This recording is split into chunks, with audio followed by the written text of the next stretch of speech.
fuel choice that even rivals can agree on? Now that's worth the hype. Cheaper, cleaner, and homegrown. Pump it up with unleaded 88.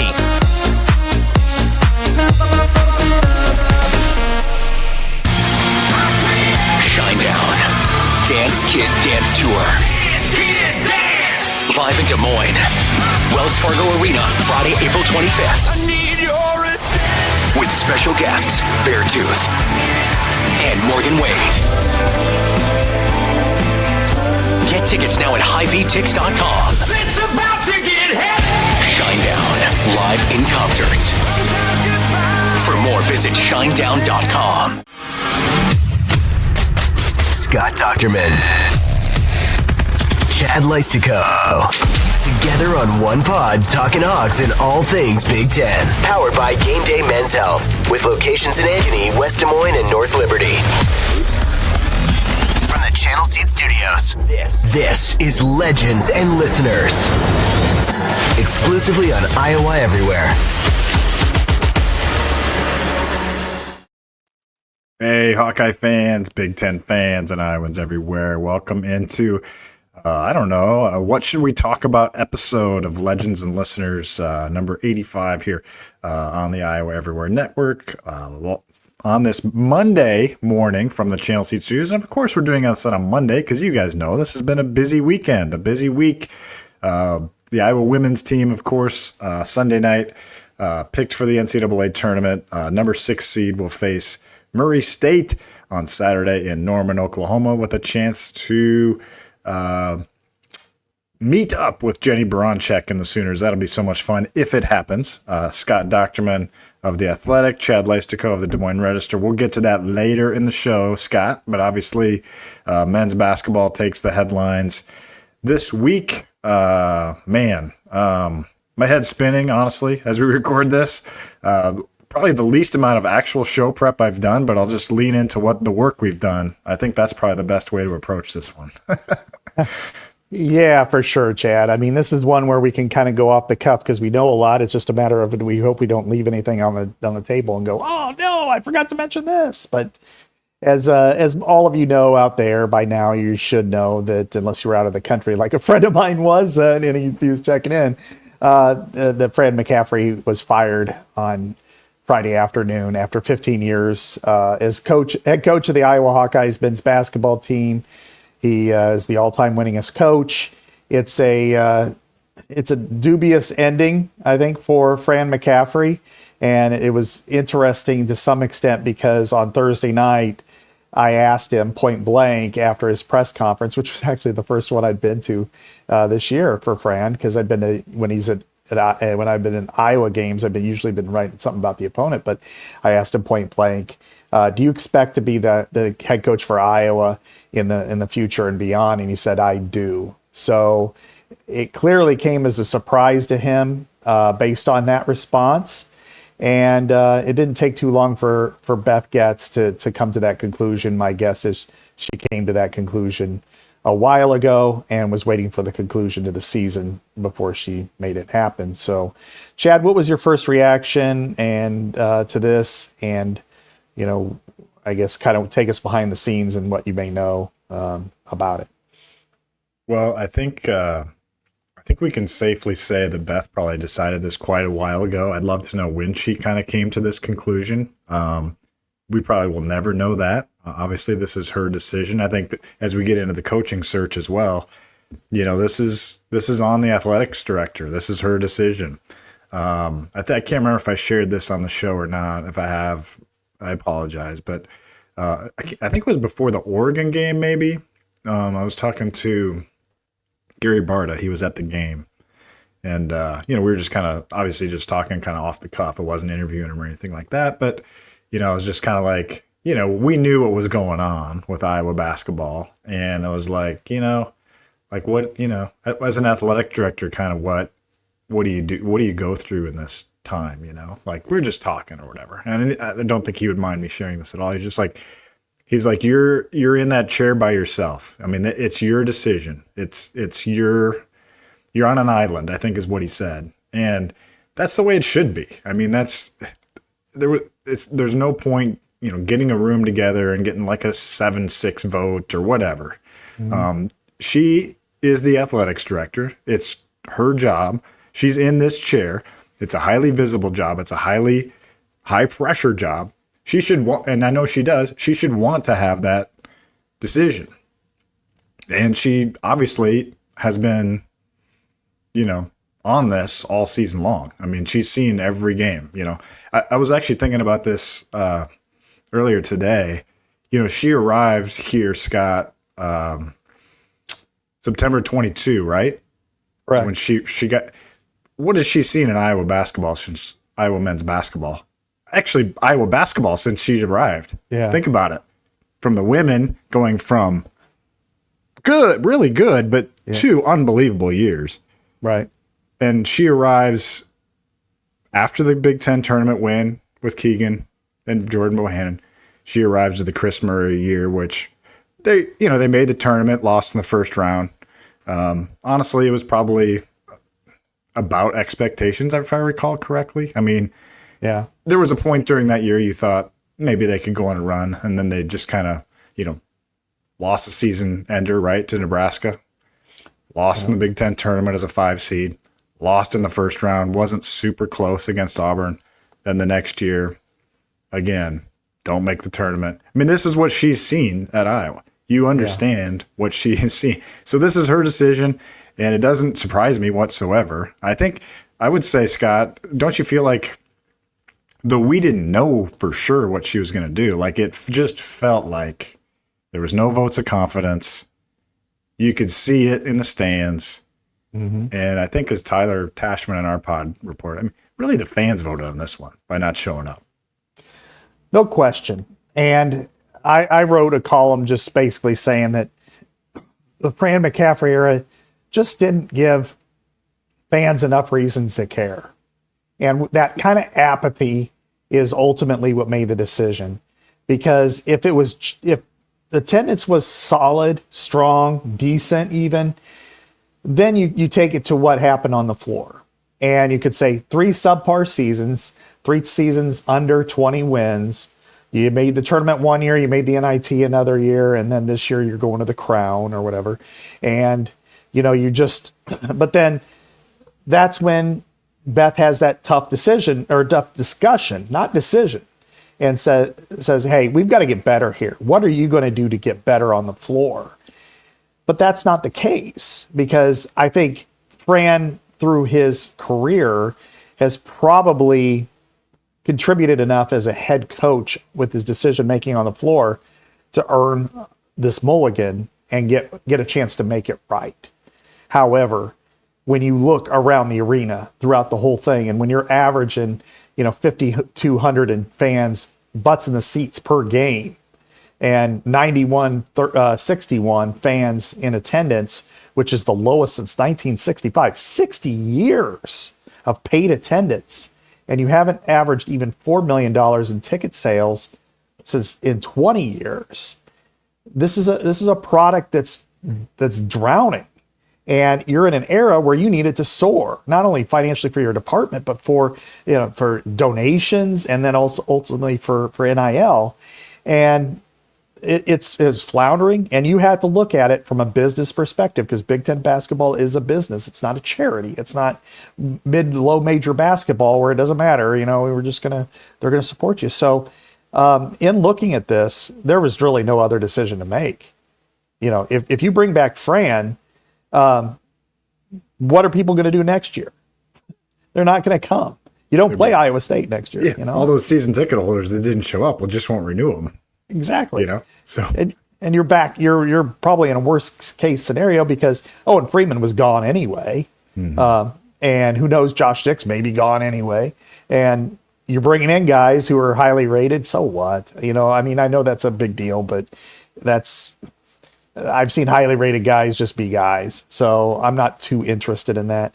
I just think this was the only decision to make. And there are a lot of other factors that we've discussed privately that, we can bring up more regarding like NIL, NIL's in a terrible situation here. He didn't help it. He did not help it at all. And that is his fault. he had more opportunities to make that happen, and he chose not to. So I think this was the right decision. Absolutely.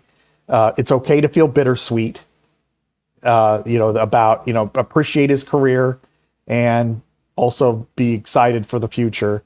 I don't know. I guess I've rambled along a lot here. So yeah. That's all right. It's a big topic. Yeah. I mean, so my bottom line is right decision. Absolutely. Well, I would say it was, it was kind of what I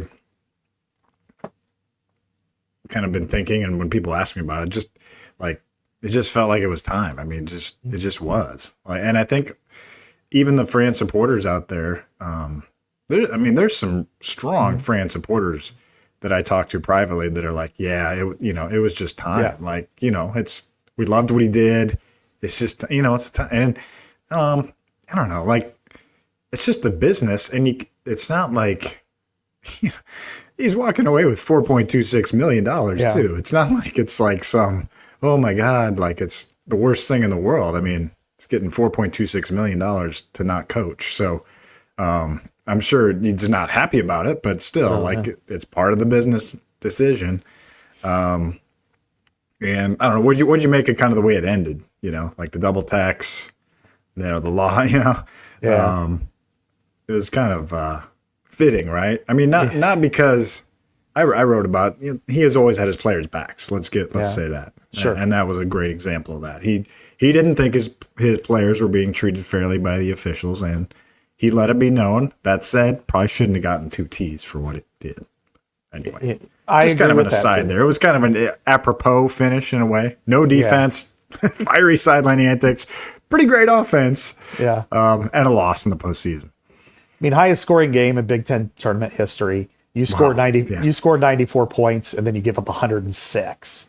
And 200 points. 200 points in this game. And it really never felt like for about the last 25 minutes that they were going to win. I mean, it just felt like they're going to lose. Right. And then early in the second half to get thrown out, he deserved the first tee, and he was right for doing that at that time. You needed to make your point that you weren't going to be bossed around on the floor. And the second one was Larry Serrato, and we know that they've had it out a long time, and he gave him a quick throw out, and I thought that was much, but when Margaret flips him off last week, those things stick to officials, and so you've got to be careful with that, and so that's why he got thrown out. I'm sure it wasn't because of what he said. I'm sure it's because of their past. Some stewing, festering. Yeah, exactly. So it's like, I think that had a lot to do with it. And so, it was kind of appropriate, all those things. And that's kind of what I wrote. And then also every section, and this is my lead, every section of the field house there featured swaths of orange colored attire, except one directly behind the Iowa bench. And that's pretty much where every Iowa fan was. I counted the number of seats. There were 192, and there was probably 2/3 filled. So you've got about 140 or so fans at the Big Ten tournament, either playing a second game, against your most hated rival in Illinois. Fans had tapped out, and you get thrown out, whether it was, was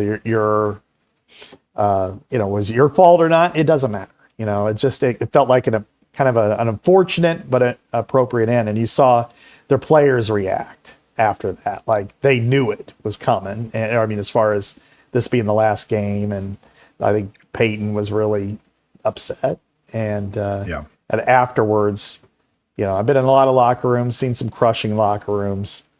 That was one of the more crushed locker rooms I'd seen in a long time. I think they knew what was going on.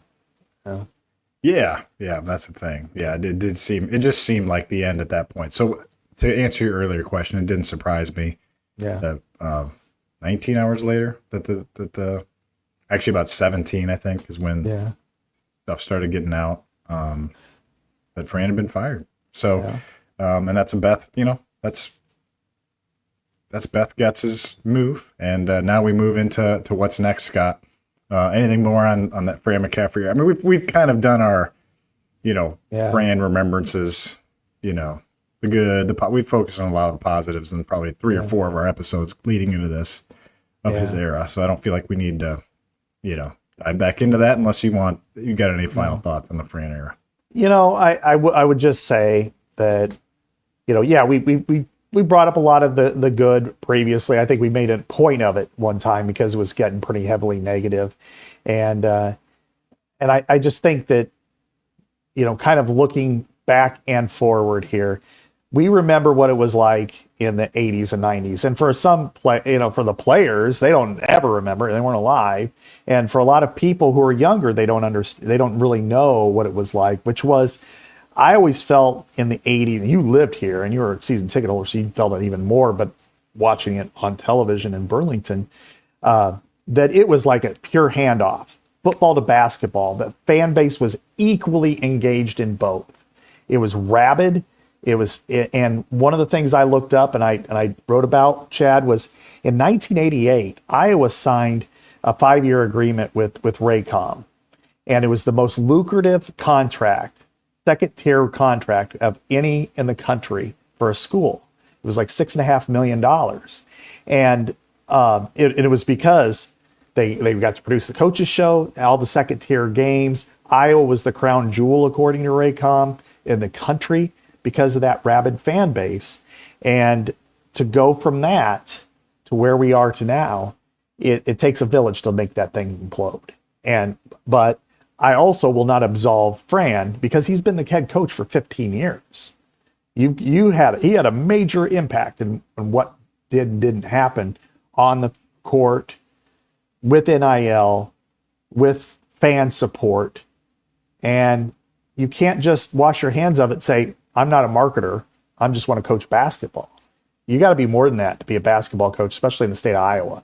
And I think what comes next, Chad, you're going to have to find somebody who can reinvigorate this fan base and be part of the Hawkeye family, because it always felt that way with Hayden and Tom Davis, and especially those two over the 80s and 90s. Yeah, and I would say, Ferentz has done a really good job of just Absolutely. being connected. It's just, that's been one of his strengths, just no question. Anyone who interacts with him, it's like, oh yeah.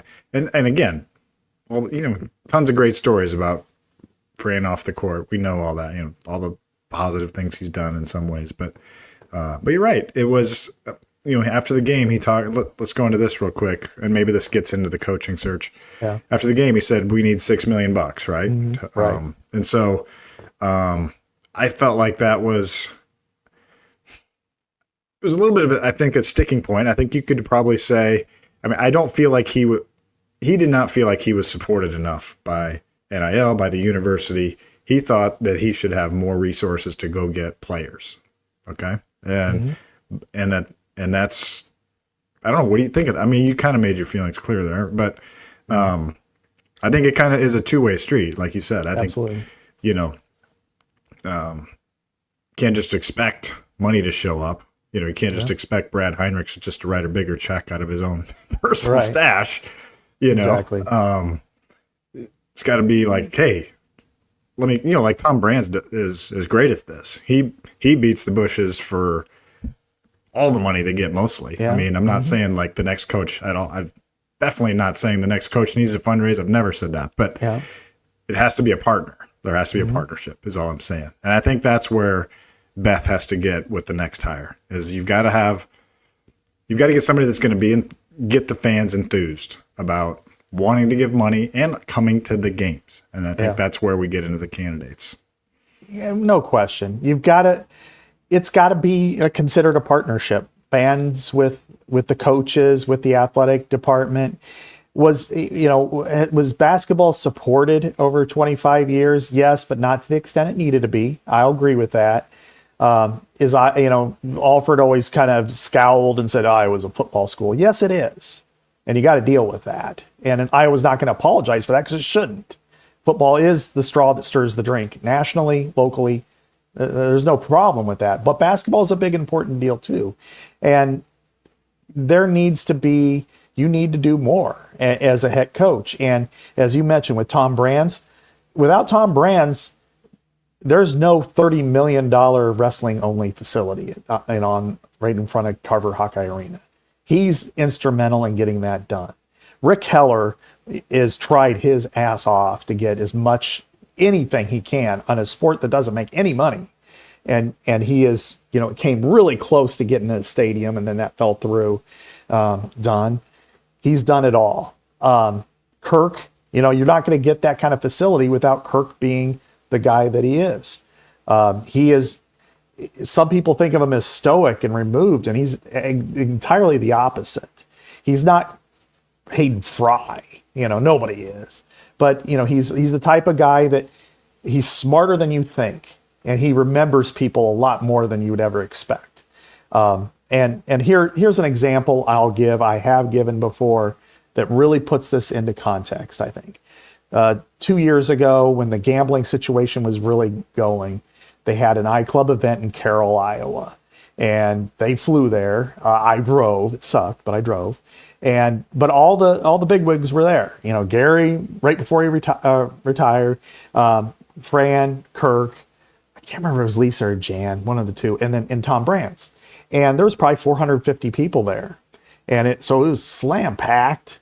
They all get up, they do their speeches and stuff. And then after the fact, Kirk stayed there until the people from the foundation were like, come on, Kirk, we got to get going. And there was only like 10 people left in that building, but he made sure to seat every single one of them. It was like an hour afterwards. Tom was mixing it up with everybody like he always does. I'm unfortunately, I can't remember exactly what the women's coaches did, but they did their thing. Fran was there maybe 5 to 10 minutes tops, and then went off and sat in the vehicle and waited to go to the local airport and fly back home. And I'm thinking, what an opportunity you just missed out. And that's what people remember. They don't remember your stump speech. They remember your interactions. And when things are going rough, look at the way Jan and Lisa what they would do with the women's basketball program, and how they would just consistently try to get people there. And the people feel like they're part of family. Fran is distant by nature, kind of a Philly guy, want to coach basketball, and that's fine. But ultimately, what I think it did was, by walling himself off, it made it all about the game on the floor. And the game on the floor wasn't enough. If you could have built that equity to make sure people were in the stands, Chad, then I think that people would go, yeah, this season sucked. We need better, but we'll back you up next year. But if people are removed and they don't feel any attachment and you're not winning, then they'll tune you out. And that's the last thing Iowa basketball needs, is to be tuned out. And I think now, but I'll say this, it's a hell of an opportunity now for Iowa basketball going forward. They could strip it bare. There wasn't anybody there this year. Now you can say, you know what, because people weren't there, people weren't showing up, we're going to put the students close to the floor. We don't care if people are mad. We're just going to do it. So I think you could start to think differently going forward. I don't know. I said a lot, Chad. What do you think here? And just one final point. Sometimes I listen to the coaches shows on podcast if I miss them or whatever, and just a great example of whatever restaurant or place they do the women's show. Mm-hmm. Jan's on there with Rob Brooks, and she's engaging the people in the room. Hey, how about that? Hey, let's say happy birthday to this. She's been coming to this for every week she's here, and we just want, what I mean? And it's just constant community building, and it's genuine too. It's not like she's faking it. Mm-hmm. But, and I'm not saying like every Iowa coach has to be that way, but in our state, there is something to that. There is something to that. It's not like, our state doesn't have the billionaires, mm-hmm. It doesn't have the Phil Knights of the world. I don't know. It is. I think it's something for whoever the next men's basketball coach is. You don't have to be Tom Brands. You don't have to be Jan Jensen, but be a partner. Be a partner and be connected to Iowans. And I think that's why Scott. I think that's why Darren DeVries and Ben McCollum, more so DeVries probably, excites people because he's an Iowan. And it doesn't have to be an Iowan. No, it doesn't have to be an Iowan. But you know that there's a connection there. Jared DeVries, his brother, he played football for the University of Iowa. Darren played at Northern Iowa, coached at Drake, coached at Creighton, which might as well be in Iowa for 20 years. I mean, with Dana Altman and Greg McDermott. I mean, you're like Iowa connections right there. Yeah. His son played at Waukee. I mean, this is a guy that is an Iowan. He won 2 state championships for Aplington Parkersburg. Mm-hmm. He's not the most magnetic personality in the world. No, he's not like that. But he's a guy that cares about his roots. He tried for the Drake job 3 times. For some reason, they chose Mark Phelps and Ray Giacoletti, and then finally got DeVries. This is a guy that he's always wanted to come back to Iowa. He was at Drake. He took his opportunity at West Virginia. Now we'll see what happens. But they got left out of the NCAA tournament, Scott. That is a huge development. I mean, that moves the timeline up, at least it's in terms of contact for Iowa and Darren DeVries. That's why people are really hoping for this, because I think they see that connection. They see the potential. He's 50. He's going to be 50 years old in April. Long runway ahead as a coach, proven coach.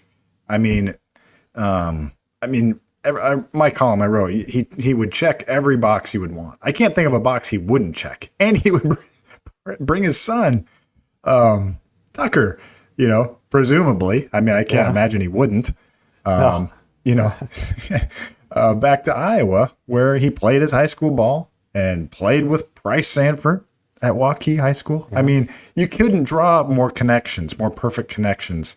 And on top of it all, Scott, Iowa and Creighton are his 2 dream schools. That's a lot of sources have confirmed that. He's always wanted to coach Iowa or Creighton. Those are the 2. And Iowa is open. So it's going to be interesting to see if he will come. I had this discussion with somebody I work with about which job is better, higher ceiling, Creighton or Iowa. And it is a fascinating discussion, and you can talk both ways because Creighton is the only game in town, well, for that town when it comes to basketball. Now, it is number 2 in that state and will never be number 1 behind. It's always going to be behind Nebraska football. Iowa basketball is generally always going to be number 2 on campus to Iowa football. But you are the flagship institution. You're not a private school, and you're in a conference where everybody knows you. I think it's a wash if you look at it that way. But he checks every box. You're absolutely right. I mean, he's from, an hour and 15 minutes away. That's a legendary high school, AP. His brother is in fact, he's still the all-time record holder in tackles for loss in NCAA history. Now, that may have changed with COVID. I take that back. He was up until a couple years ago when I wrote this story. that he was nobody had more tackles for loss than Jared DeVries. And the only reason why he's not in the College Football Hall of Fame is because Iowa wasn't very good his last year.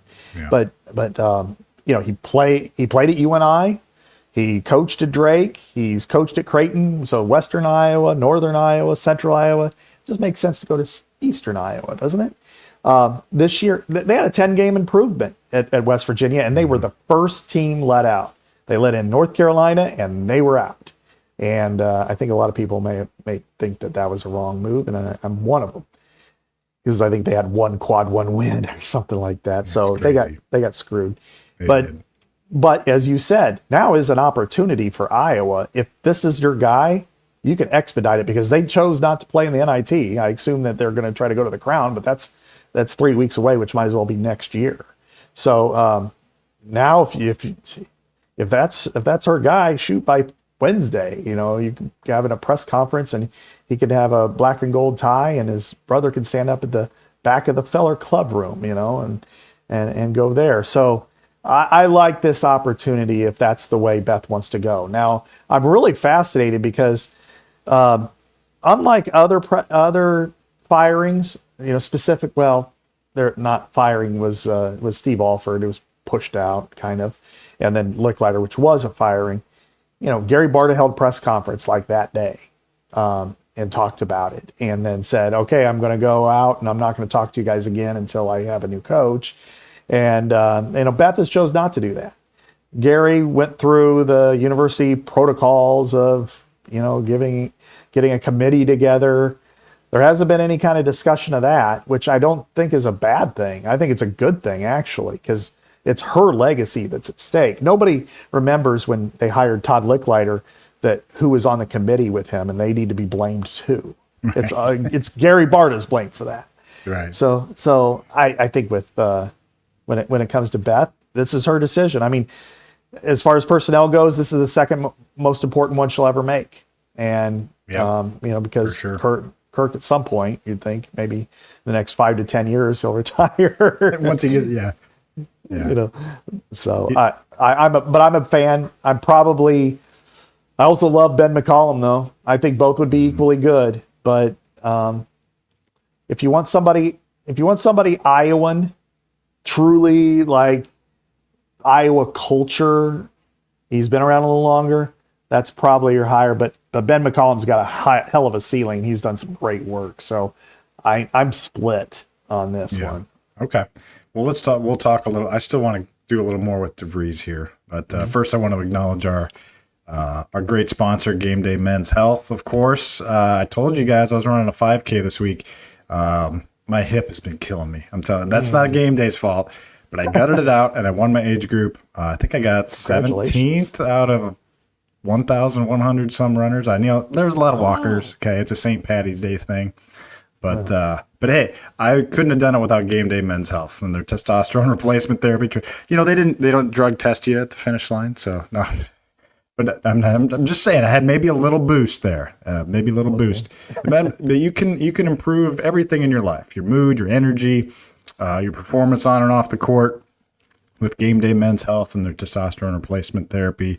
Also, they can help you with weight loss, Scott. They're in Ankeny, they're West Des Moines, North Liberty, and I've got to travel this week. So when you have flexibility, if you can't get in on a certain day, they'll help you. They'll either arrange to give you what you need to take with you to go, or find another time for you.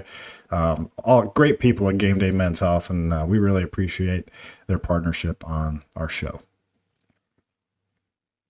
I agree. They're great. I love them. They've been great for me so far, and I'm hoping that now that it's getting warmer out, I think it's kind of been 81 one day and 15 the next with the wind. Actually, it was colder than that with the wind chill today.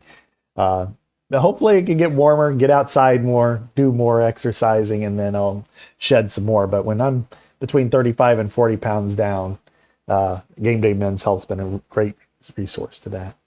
Yeah, the run was cold the other day. It was Saturday morning, so it was I'm not like super thrilled about my time, but I was happy with the way I felt during the race. So we'll leave it at that. Let's talk a little bit more about Darren DeVries. I wasn't sure if I wanted to bring this up or not, but I was kind of annoyed. Not annoyed, but it just bothered me like that. So that this Pete Thamel report that Iowa was unwilling to pay a certain amount of money for a buyout of another coach.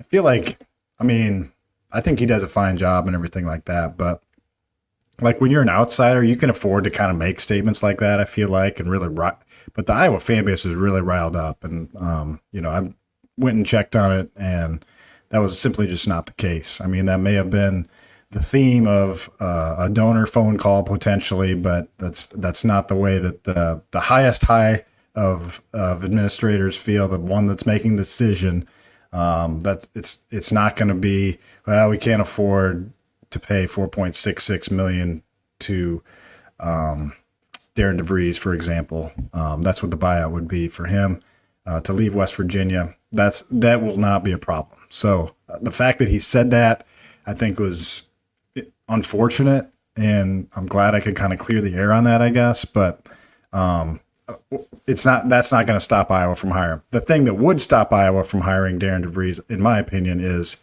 what can Iowa do with NIL? I think that's the biggest sticking point probably from his end, from what I'm hearing. Because Iowa's NIL, as Fran said, is not in the greatest shape. That said, I know that people at the university feel that it will turn around if they make the right hire. Mm-hmm. And I feel the same. Like, I don't have tangible proof. I don't know every donor that's going to line up if it's Darren DeVries, but I have a feeling that there would be a lot of enthusiasm about that. And hey, he went and got a big transfer out of Oklahoma State and West Virginia, and that, he did some work there too. I think you have, but if you're going to attract him, Scott, point being, you've got to have something. You've got to have something to sell him to make sure he knows that it's going to be a much better place when he arrives. Rev share is going to help for sure, but it's going to take more than rev share. What do you think? It's going to take more than rev share, but the rev share that he's going to get at Iowa is a lot more than the rev share he's going to get at West Virginia. I mean, because the Big 12 is, making basically, $35 million a year less from their television contract than the Big 10 is. Big 10, every single school in the Big 10 is paying the limit. They are up to $20.5 million once this whole thing goes through, which, we've reported the numbers, and it seems pretty accurate that we're at the $14 to $15 million range for football. And then after that, men's basketball is going to be number 2 out of that. And is that going to be 3 to 4 million? Okay, but that's pretty good. That's a lot better than what it is right now. And then you've got to go from the outside. The outside's not as difficult as it sounds. It's almost like there's a disconnect. Like people aren't sending in checks. Well, people want a little more than just here's my check and don't say thank you. And I think that's kind of what they were pushed in basketball for a lot of times when, let me give an example here, Chad. Early on during the whole situation with the Swarm, Fran wasn't real thrilled with the name of it, to be honest with you. He was upset because it was called the Swarm. And then they decided to have a dinner for Ed Podolak and Bobby Hansen and Gary Dolphin to make it, and all the revenues go towards the Swarm. Fran didn't go. That whole thing was there designed for NIL to raise money for it. And he didn't go. He didn't want to have any part of it because he thought it was all football related. And that's one way you reach out to people. And I think going forward when you start to talk about NIL, that if you meet people where they are, they will come to you next. And we've talked about it before about, okay, you eliminate, 10 years ago, whatever, the PTL. That's fine. Get rid of it. But then why not go to West Des Moines and go to Valley High School and have a rally there and have, hey, everybody, in order to go to it, you got to pay $20 to get in. But you're going to meet and greet all the players, the coaches. You're going to watch a scrimmage. They're going to have drawings, all that kind of stuff to promote for NIL. Who knows how much money you'd make if it was promoted, which they don't do a lot of good things with that either. That if you do all of that, people will be like, wow, I'm really into this. And then you get more money, and eventually people will say, well, all right, I'm going to spend a little more because we've seen the grassroots efforts with football, how that's worked. When Brad puts out the bat signal and boom, here comes some money. But you got to meet them somewhere. You can't just expect it and then that's it. And I think in part here, maybe it would take some work, but I think it would come. I think you'd have some support from the business community. So I don't think that, I think the assurances are we can guarantee you X amount through the athletic department, and we think we can get you to Y. And then there's also a Z component that we've never tapped into that we think you can do and generate it. And then you're going to have more than you ever had at West Virginia. and you're having a lot more than we ever thought we could have there, and maybe even meet that number that Fran said in his press conference when I asked him what kind of resources he needs. And I think that's probably a pretty good sell myself, but maybe I'm naive, but I think Iowa kind of sells itself in some respects too. I mean, it's got, an untapped fan support that you can really elevate. So and he knows that. I don't tell him. I mean, I've heard they're going to be in the 2.5 range for men's basketball. We'll see. But if you add the 1.5 they had this year, so their payroll is 1.5 this year. Yeah. 2.5 in rev share. Can you get another $2 million in NIL? Probably. And I think you could probably, I don't know. I think that's up to Beth Getz to maybe just kind of, can she come to the table with assurances? I think that's what it's going to come down to. Now, we don't know for sure that she thinks he's the best choice, Scott. So I think she wants to talk to Ben McCollum as well. So I don't know if this will be super quick. That said, if you can lock up Darren DeVries, like in the next few days, I think I would do it. I think I would do it because he might have other interests too. But give me your case, anything more on him. But if not, I want to hear your case on Ben McCollum because, I'm certainly not poo-pooing him. I'm just saying I think DeVries is your number one choice for me. Mm-hmm. Yeah. Well, I think one fascinating thing is let's take a little bit of a look back at the end of 1998 when every fan in Iowa won Bob Stoops. And they went through the committee approach and which kind of saved them on a few things. But, they interviewed Terry Allen and Chuck Long and Don Patterson. And they got to Bob Stoops. And Bob kind of, from what it sounded like, was more or less thought that he had the job and was kind of surprised he had to go through a big interview process. And then they were like, well, and we have one more candidate we want to interview. And that was Kirk. And they met Kirk in Cleveland at the airport there. And Bob was a little bit put off. And then he ended up taking the Oklahoma job. Made everybody mad. Oh my gosh. You remember they were mad. And then ultimately, probably a good decision on both parts because I wonder how long Bob would have stayed at Iowa. It's hindsight's 2020, but I think ultimately it turned out to be a good move. This is that situation where if you've got Darren DeVries locked up, do you risk him saying, all right, no, you don't. I think, because there are good coaches everywhere. It's not like, one's greater than the other. And who knows with Ben McCollum, especially if in Wichita, if he has an upset or two, I mean, his stock is going to go sky high. And then you got to wait another week after that. Now you would, if you thought that you had him and that's your number one pick, but you don't want to wait and then find out, well, I like Iowa, but Indiana's guaranteeing me, because what I've heard from Indiana's NIL is they're going to look at the Big Ten average spent on men's basketball and double it and that's internally. So if everybody spent, for rev share. Wow. So if everybody's spending $2 or $2.5 or $3 million for that, they're going to pay $6 out of their rev share. And then they're going to have their stuff on the side because that's Indiana. It's basketball country. Sure. So if you're Ben McCollum and if your attachment isn't to Iowa as a, like Darren DeVries is Iowa, then, you're going to go to the best job. And Indiana will give you the best recruits, the best fan base, the best money. I would probably think that be the case. So I think if you could lock up Darren DeVries, if you're right, by Tuesday or Wednesday, do it.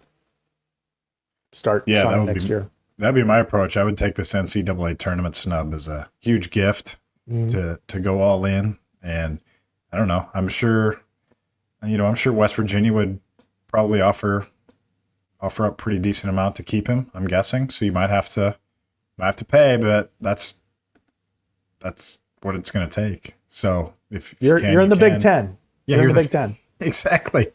I mean, Darren's making 2.8 at West Virginia right now. Fran was going to make 3.5 next year. Mm-hmm. Like I wrote in my column, like at minimum give Darren a 25% raise to 3.6 a year, and that can be a starting point. 3.6 a year, come to Iowa. Where you're 50 years old, you could retire here if you do a good job. It's a haven of longevity if you just do an average job. Potentially. Yeah. No, you're right. If you lose in the first round of the Big Ten tournament every year, you'll be fine. Win 4 tournament games, never get to the Sweet 16. No. Just kidding, folks. Just kidding. Yeah. No. So the one thing that makes me hesitant on McCollum, and I'm not saying he wouldn't be great, is just the pace. It gives me Licklider PTSD on this. I mean, Drake runs one of the slowest paces in the country. In fact, the slowest adjusted tempo in the country, according to Ken Palm. Yeah. The longest average possession length in the country. I'm not saying – I think Iowa would be happy if they win games. Like they would have liked Licklider if they won games, okay? Mm-hmm. So I get that, but still it just gives me some pause because it just does. We've seen this before. A slower pace style from a mid-major coach that had kind of a hot name. Licklider was a hot name back then. And I don't know. I'm a little wary there, Scott. All right. I'll talk you off the ledge a little bit on this. I think in part why they go that slow is, he brought four players from Division II Northwest Missouri State, which I'm very familiar with that. I worked 6 years at St. Joseph. Our paper covered Northwest Missouri State and Missouri Western State University, home and away, men's basketball, women's basketball, and football. So he played there when I was there, which is crazy. I didn't even realize it until I looked it up. He, along with Joanna Stolke Mintz, was at Missouri Western, Hannah Stolke's mom. So, and her dad, Mario, as well. So I know the area well. And he was 424 and 94 at Northwest with 11 MIAA championships, 4 national titles. It's a really good Division II conference in an area. And in general, the Kansas City area especially, and throughout a lot of Kansas and Missouri, Division II isn't looked down as like, oh, it's Division II. It's more or less like kind of like FCS or mid-major. It's got that same kind of vibe because it's so prevalent there. And bringing Bennett Sturtz and becoming the Valley Player of the Year, from Northwest Missouri State shows what he's able to do and how he's able to coach. And then he took the job from Darren DeVries. A lot of people leaving, Tucker leaving, and they won 30 games this year. And yes, it's a slower pace. I saw Bo Ryan win with it. We've seen Tony Bennett win with it. Yeah. And in some ways, Chad, playing fast with the recruits you can get has been a detriment to their defense. Right. That you look, it's this is where Kirk, I think, has a better handle on it than Fran ever did, which is Kirk realizes you're not going to get 4.3 speed in Iowa. So you play to your style of athlete you can get and build your program through that. And maybe Iowa has taken that to it's been a detriment on their defensive end because they played with a fast tempo. Now it's been more exciting, and I don't know that I want to see him win 56-50. I'd rather see him win 86-80. But I agree with you. And maybe if he has better players, better athletes, then that tempo comes up. That it's like Ben Jacobson plays with a similar type of tempo. Sure. Bo Ryan did. And I think you just I think it's when you get to that level and you got those athletes, then you can execute your offense at a faster clip. Yeah, and West Virginia also played this year at a slower pace, had one of the top defenses in the country. Adjusted tempo was 329th in the country. That said, looking back at some of his Drake teams, they were kind of all over the map on terms of pace. I think so. That just shows me a good coach. Adjust to what helps you win ball games. And he's done a really good job at West Virginia this year. Obviously, a shame they didn't make the tournament. I think I saw a bracket matrix. 111 out of 111 brackets had West Virginia in the field. It's the first time that's ever happened that they've had a team that was projected in every single one of their brackets that did not make the tournament. Like, that's amazing. Which is astonishing. Yeah. It really is astonishing they didn't make it. And like I said, hey, maybe it's a good break for Iowa, and Beth Getz needs to kind of treat it as such.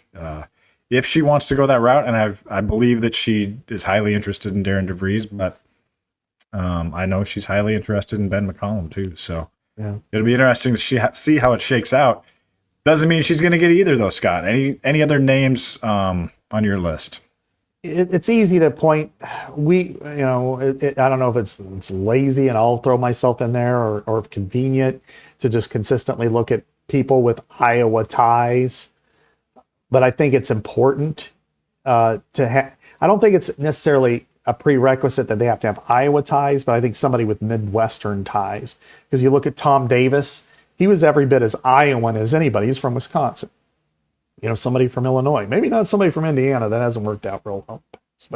But Chris Jans, he's got some stuff in the back, but damn good coach. 8 consecutive years where they've won 20 plus games at wherever he's been, and he's from Dubuque. He worked for Gary Dolphin in a bank, in Dubuque for a while. He's from, I guess, Fairbank, but he worked in Dubuque. He went to Loras, Division III. He's his third straight year of taking Mississippi State to the NCAA tournament. He's also had 20-win seasons in New Mexico State and Bowling Green. He's a guy that I think you may want to talk to, but I wouldn't put him 1 or 2 just because, again, he had a situation there at Bowling Green that I don't know would work real well in Iowa. Nico Medved, coached at Drake. He's from Minnesota.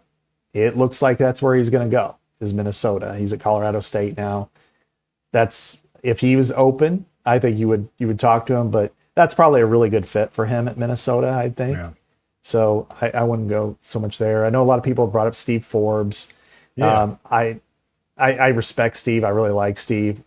I think he would be, it's about situations with him to me, which would be if you had a coach that left on his own volition and you needed somebody to stabilize the program, that's a guy you would kind of want. But I at this point, you need somebody to invigorate the program. And he's been at Wake Forest, but they didn't make the tournament. And it's like, well, what are we going to get here? And you don't want more of the same. And I think it's riskier to probably go with somebody like that, even though great guy. I know him a little bit, and he's from Lone Tree. How about that? But I think, to me, if you get DeVries or McCollum, you're doing all right. If you don't get those two, you better justify why you didn't. Yeah. Fair point. Yeah, I would be more excited about Forbes. But again, I think this gets down to part of the equation has to be who gets the fans excited. It just has to be. That's why you made the move, because the fans aren't excited. So don't bring in a guy that's not going to get them excited. Go get the guys that are going to make them excited. I mean, that's why you made the move, right? And that's the part of the, I guess, just my estimation of Beth. I think really highly of her. And I think she has, I don't think she makes this move without a pretty solid plan in mind. I just think she's going to be on top of it here. I don't think she's going to come up with someone who's not one of those two names. Be my prediction. I don't know for sure. She's got to execute it. Circumstances change. Some of it might be out of her control, but I have a feeling that she's put in the legwork to know that she can get one of these two guys. I think that's just my prediction. That's not inside knowledge. She didn't tell me that. I don't, I don't know. You were talking to her earlier, and I thought, she's going to tell him everything. No. Yeah, I was just making sure she wasn't going to go on the record tonight, and she was not. So okay. I was curious about Sunday. That. So yeah. No, anyway. I knowing Beth, pretty well too. By now she's very calculated.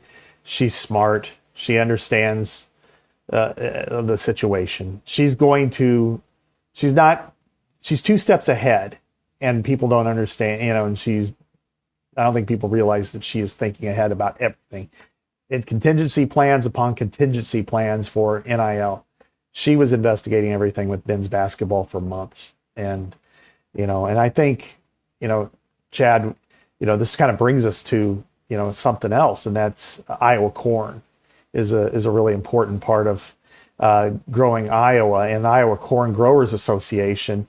Your voice matters. And as an Iowa Corn Growers Association member, you help shape policies that impact your farm from the local level to Washington, D.C. ICGA fights for priorities set by farmers, including higher ethanol demand, expanded trade opportunities, and key tax credits.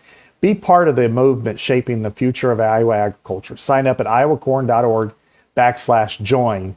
And Iowa is the #1 corn growing state. And the Iowa Corn Checkoff helps ensure a strong future for farmers in this wonderful state that we call home, Chad.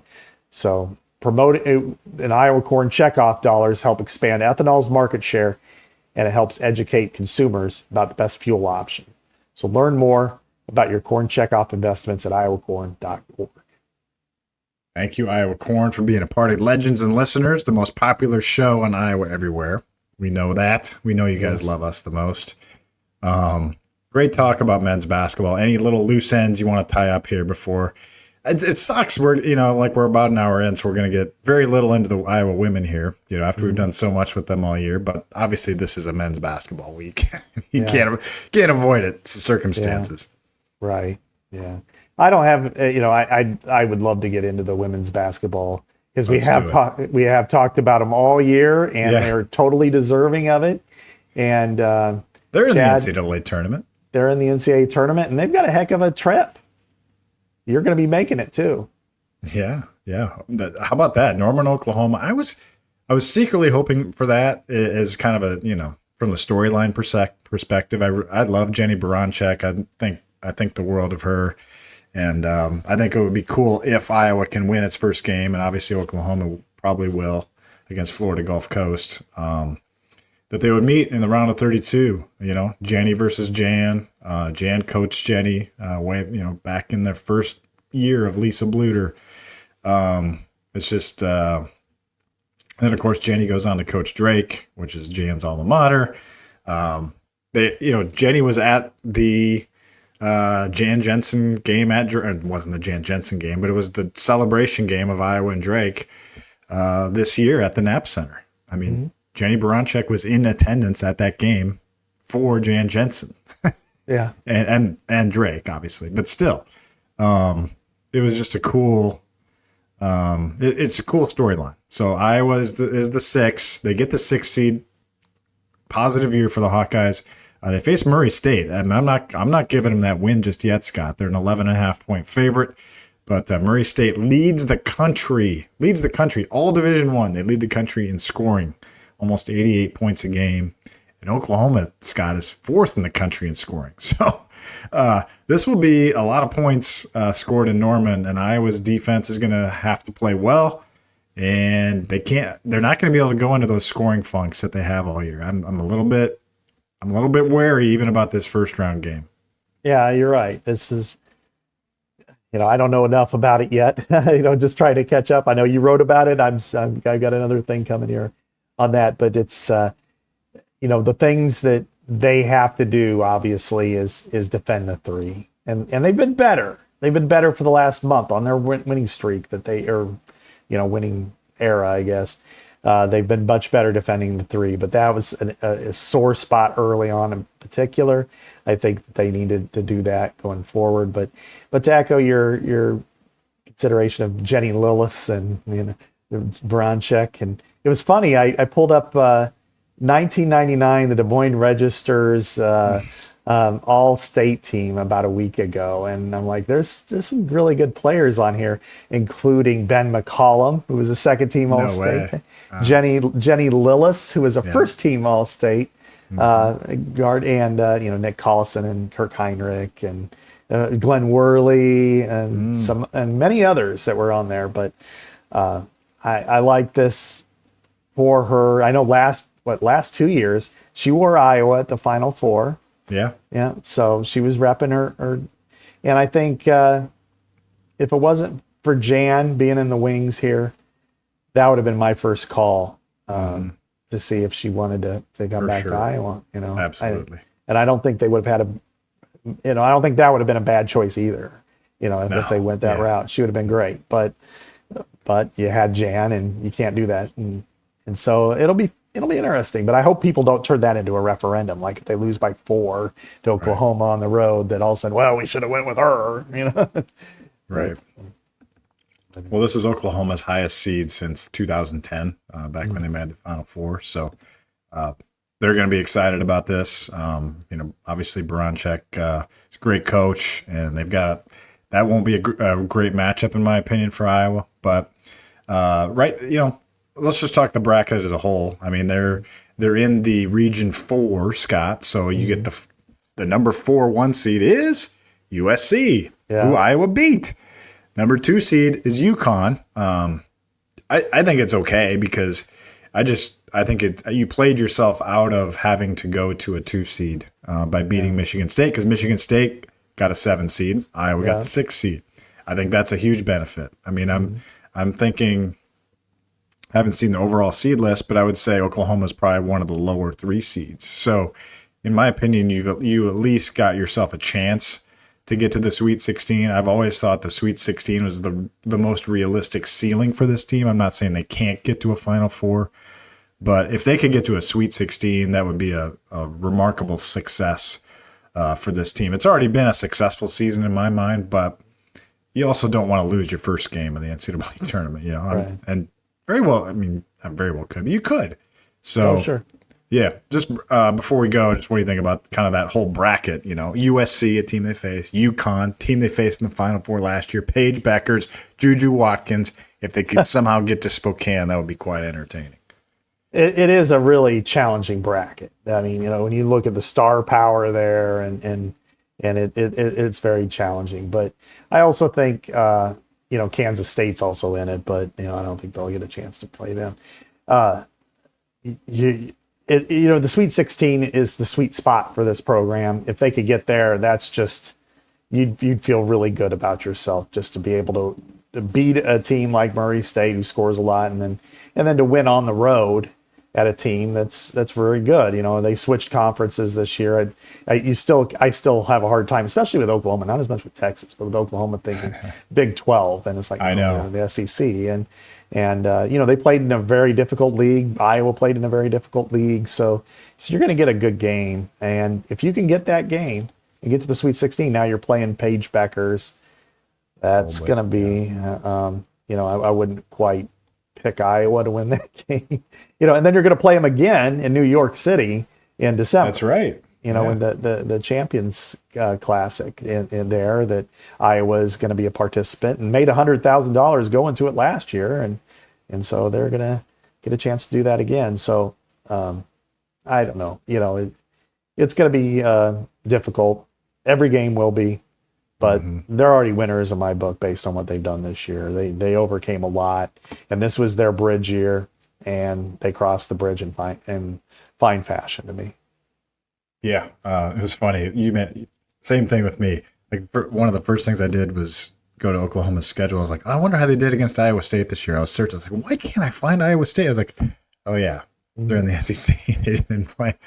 I mean, it took me like 3 seconds to figure it out. Yeah. I wasn't like that dumb, but that was kind of my first instinct, was to find common opponents. But anyway, they beat Tennessee by 1 in Tennessee. Iowa lost to Tennessee. So there's your common opponent. But should be fun. I think the Ava Hayden wrinkle really makes this fascinating, because how much have they done behind the scenes? I tried to get some intel on that today and didn't get very far. I don't think they want to. But Lucy did tell me, Lucy Olson said, I think she's going to be really good in the tournament. So Ava Hayden. So yeah. So what anyway. a peach of a person she is, by the way. Lucy? We don't know if this is going to end, when this ride's going to end for Iowa, but she's only a 1-year person. But I think she's the type of person, kind of, Luke Recker is somewhat like this too.